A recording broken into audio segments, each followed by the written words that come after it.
where several prescriptive rights and franchises are by divers royal charters and letters patent ratified and confirmed to the citizens of this city, amongst which a fair is to be yearly held and kept forever on the feast day of St. Matthew the Apostle, which fair, by an order of the Secretary of State under the Fairs Act 1873, is to be held on the first Thursday in the month of October.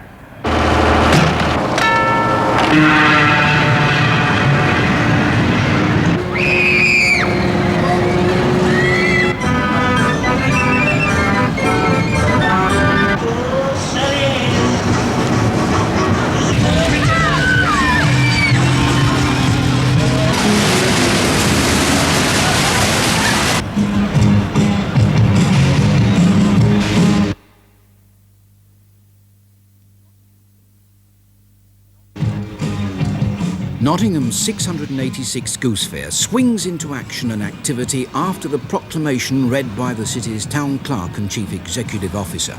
King Edward I granted a charter in 1284 for a fair in the town of Nottingham. And apart from plagues and wars, an annual fair has been held since those ancient times.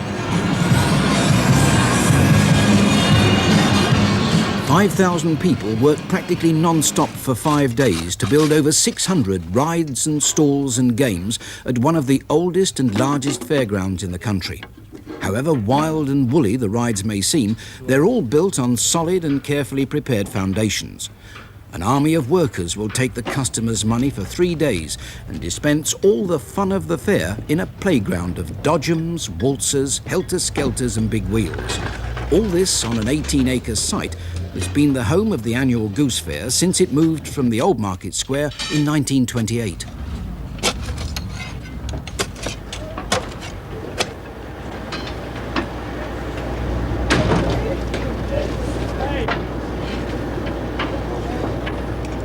Yeah, I'll have the two. You'll have the two? Yeah. Alex, take that bag.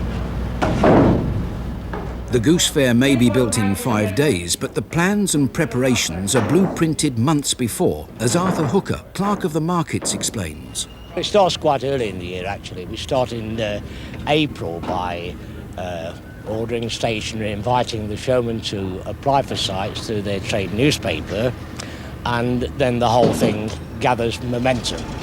We receive in approximately 600 or 700 application forms. These are sifted and sorted and presented to the committee who allocate the spaces. The people that have been coming to the fair for periods in excess of 2 years hold what is called in the Showman's Guild a 2-year right.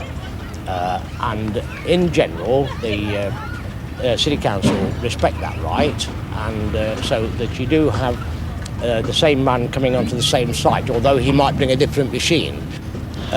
Those rights are usually handed down from father to son. Do you have any problems at all? A few. What sort of problems? They're generally minor problems, and once again they do relate to these minor things, like how am I going to get this lorry, which is 10 foot bigger than last year, in the same space that I had it before. The big wheels give an opportunity of seeing the whole of the fair from the air. Set at the back of the site, the wheels are a focal point of the planning and layout of the fair. Nearly 1,000 pieces of timber and steel structure go into their assembly, and you might think the biggest problem is putting them up, but this isn't so, as the proprietor Billy Williams tells us. Well, I don't think it's the biggest problem. It's the one that you have to be more careful about. The people are way up in the air, so one has to be a little bit more careful on levelling, packings, foundations and so on. You can't just go in a handful of men and throw a big wheel up in the air. One has to be trained for it and have somebody that knows all about it in front of you.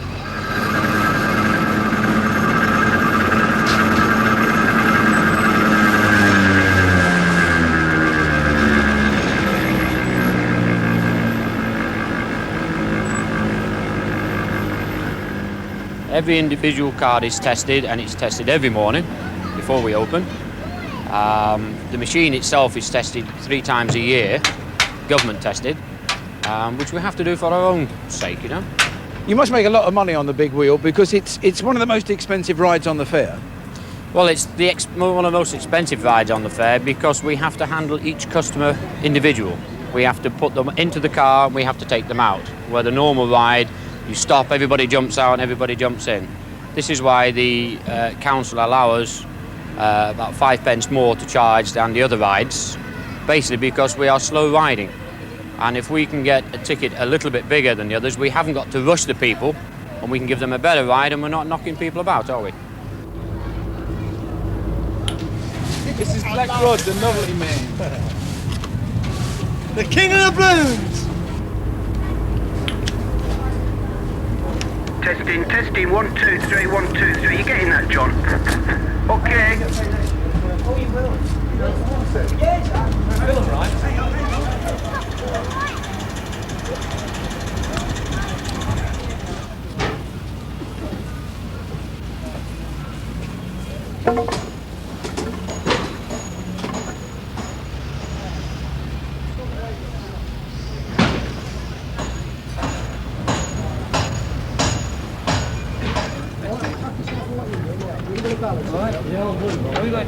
Yeah, all the inside ones first.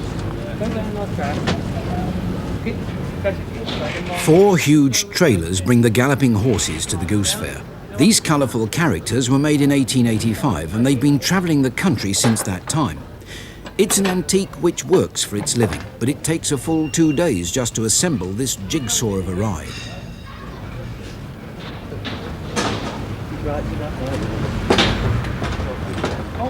The gallopers are owned by James Noyce and his family. What's the attraction of galloping horses? It's almost old hat at a fair like this. Family ride, that's the attraction. And of course there's not many about now. I mean, you must realise this was made in 1885. This is nearly 100 years old. So you just look around this fairground now, this is the only one here. See, everything else is modern. Now, I was surprised to know that there's no fiberglass and there's no plastic on this stall at all. No, none at all. Because I think when Father acquired it, it was in very good condition and we've kept it like it. What about the painting of the horses? Do you do that yourself? Father done it when he was alive. He died 6 years ago. But we've got an uncle who does it now. Because you must appreciate, we just can't send these outside to be decorated. This is what you would class as showman's decoration. You see, if you couldn't send it to a sign writer or somebody like that, he wouldn't have a clue. They would decorate them, but not to this style of painting and the colours. Where do you get the names from? The outside horses are all the grandchildren. Your grandchildren? No, my father's grandchildren. 2 is my sons. My brother's got 3 children, their names there. I've got 3 sisters. Their children's names on the outside. So there's 12 grandchildren, and the names, that is the grandchildren's name. Then we go on to friends then, or past people we've known or travelled with who've been connected with it.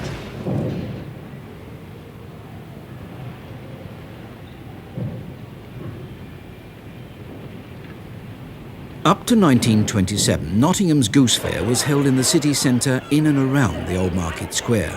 It had been sited here for hundreds of years. Up to the 19th century, it was really a great trading market, and the geese and other animals would be herded into the fair for miles around from the village farms. But the Industrial Revolution also revolutionised the Goose Fair, and along came the mechanical rides, powered first by steam and then diesel-generated electricity, banned by an outraged town council. But progress couldn't be stopped, and they were eventually accepted. And for the first hour or so at the beginning of each fair, the civic dignitaries would lose some of their dignity, riding on the cakewalk or the dodgems or the galloping horses and roundabouts.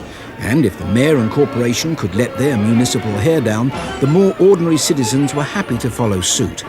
Well, now, the thing that you've been waiting for, we're going to open the Goose Fair. It's my privilege and very great pleasure as Lord Mayor to open the Goose Fair, and I'm going to do it with the words that used to be proclaimed when I was a youngster. Many of the old ones will remember it.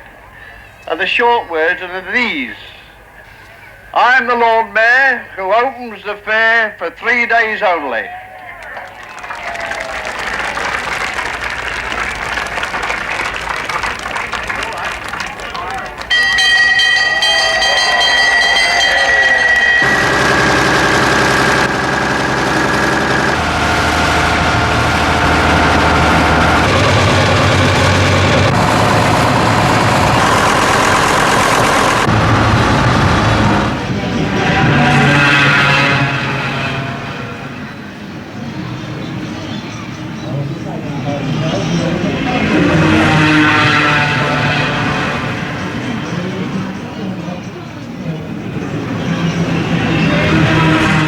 Lord Mayor, do you realise what you've started by ringing those bells? I certainly do. I've started the next 3 days from one of the most enjoyable parts of Nottingham. And to say it's gone on for 686 years, I've not opened them all, but it's a very exciting time, and we're so pleased that the sun is shining. How many years have you been coming to Goose Fair? As a councillor, 16 years, but as a boy, and I'm still a boy today, I've been coming since I was about 7 or 8 years of age.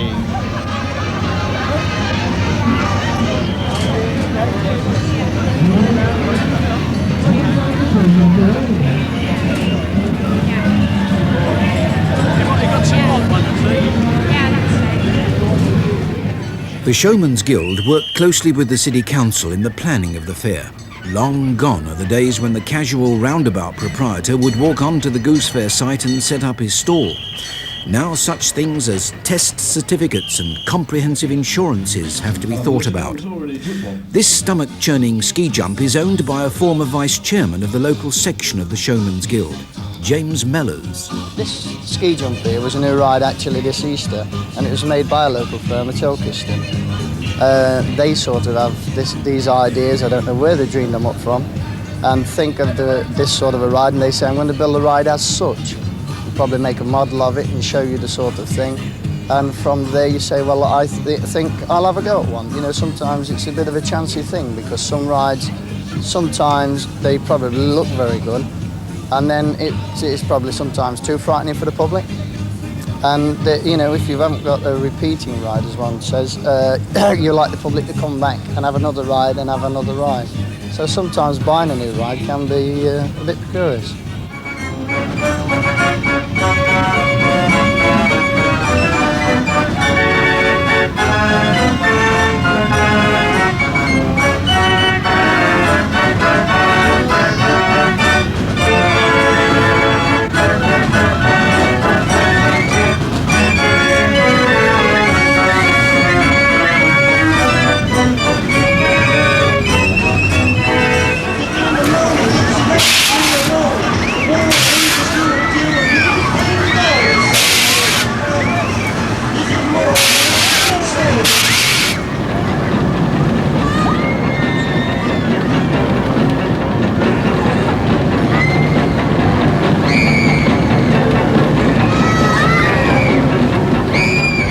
Many people come to the Goose Fair to discover the latest ride, and if they can combine the latest with the most exciting, they willingly part with their money and possibly their lunch too.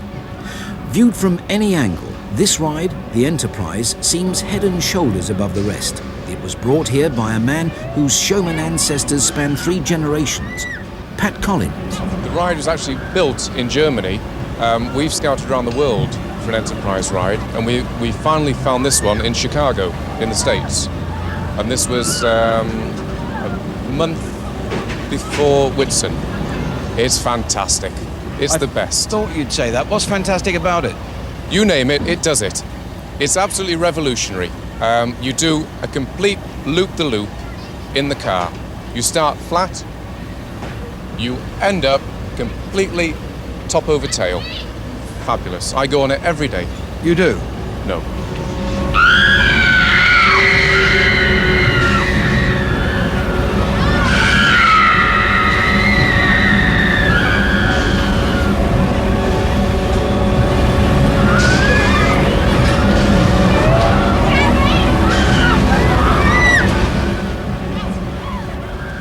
I believe now, we're now an industry, we're a leisure industry, and it's the same as anything else. If you want to keep ahead, you've got to have the new equipment. And we aim, especially at Nottingham Goose Fair, to bring a new ride every year, which we've managed to do for the last 6 years now. How much did this ride cost you? Well, we're talking excess of £180,000. When will you start making a profit? In about 3 years' time. Do you make a big profit at the Goose Fair? We cover expenses.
It's years since there was a real goose at the Goose Fair. In fact, animals are now banned, with the exception of snakes, monkeys, donkeys and mice.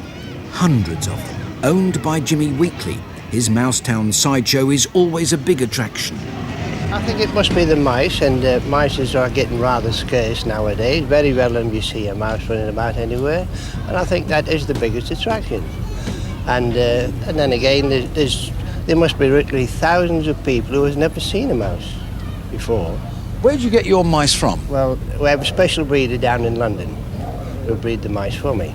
And of course, we have to make a special trip from the Goose Fair down to London to collect the mice.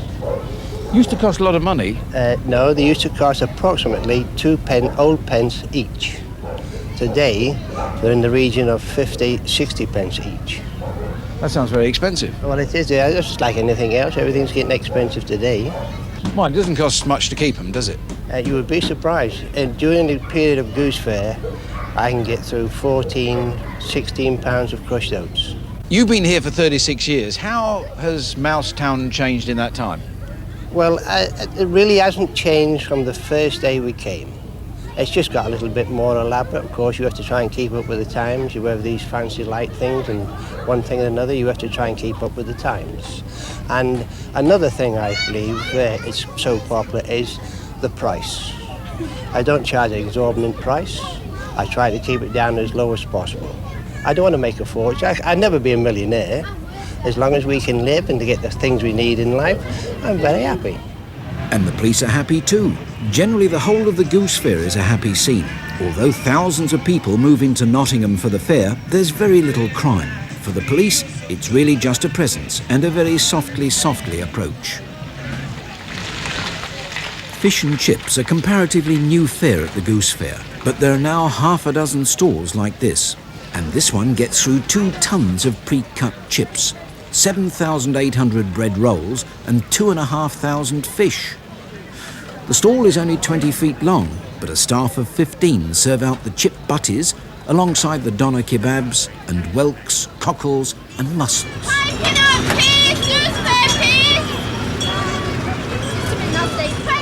Mushy peas have been served at the fair for over 100 years, steamed in coke boilers and served with lashings of mint sauce, of course.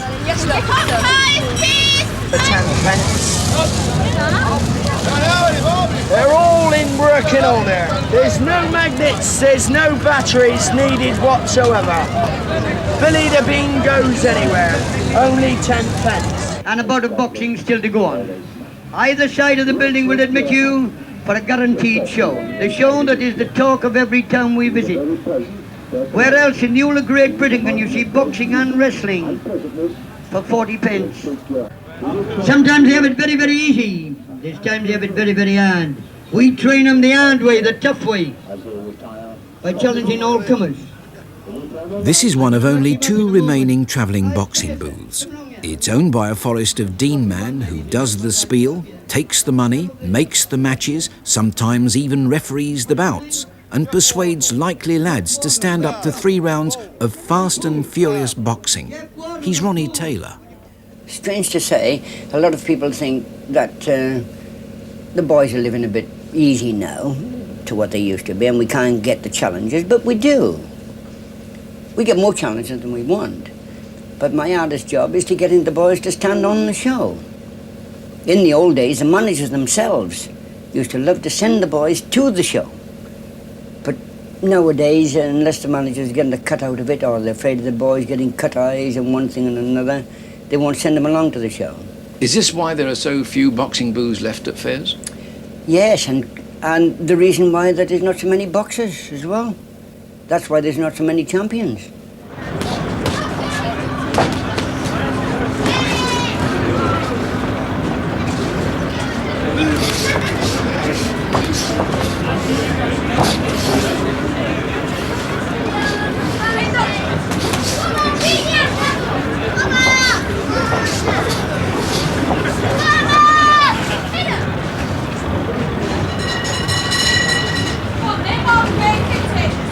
He's wanted in the Hit him. He's there to be hit. Try it on him. Ronnie Taylor now mixes wrestling between the bouts of boxing.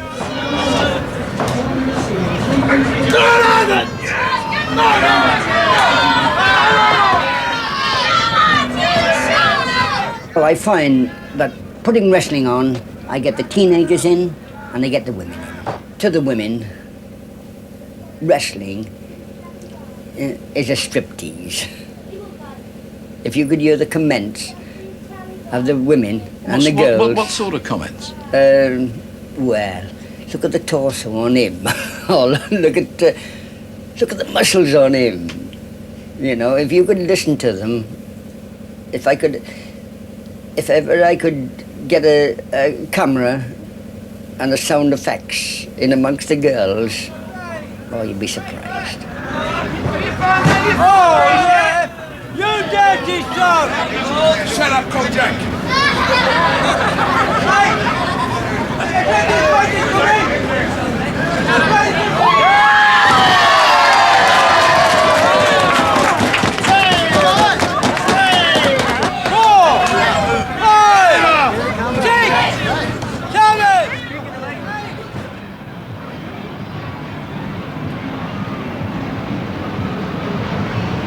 What have you been on so far?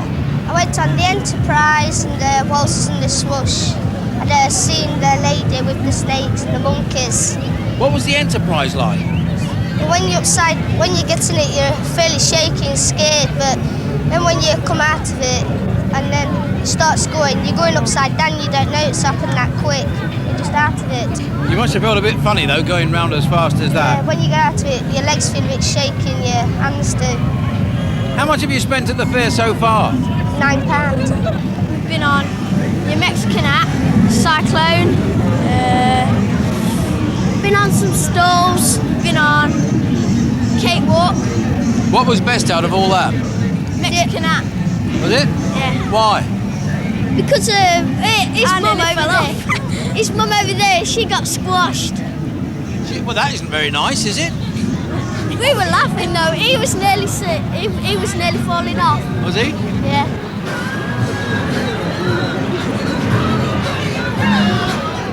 By the end of the 3 days, it's believed 1 million people visited the 686 Goose Fair, and they paid out an estimated £5 million to be fed and thrilled, and turned upside down and almost inside out by the ingenious rides and hydraulically operated devices offered them by the showman. And as night falls, the Goose Fair becomes a glowing spectacle with 500,000 light bulbs powered by the diesel generators, attracting in turn huge crowds anxious to savour every whirling second to midnight on Goose Fair Saturday night.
Doctor's orders, number 9 on the red.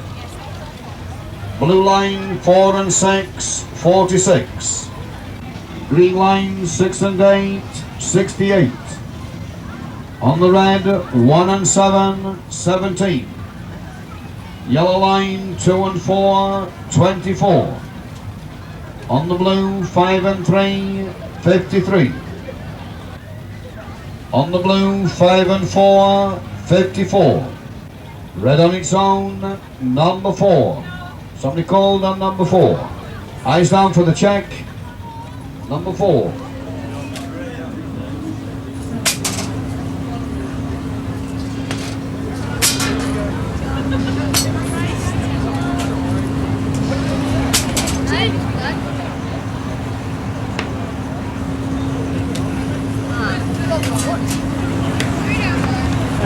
Again. He's a morning up, piping up. Piping up, Pete. Pete's a morning up, piping up. Piping up, Pete. 20 pence a pop. 20 pence a pop, Pete. Piping up, Pete. 20 pence a pop, Pete. What was the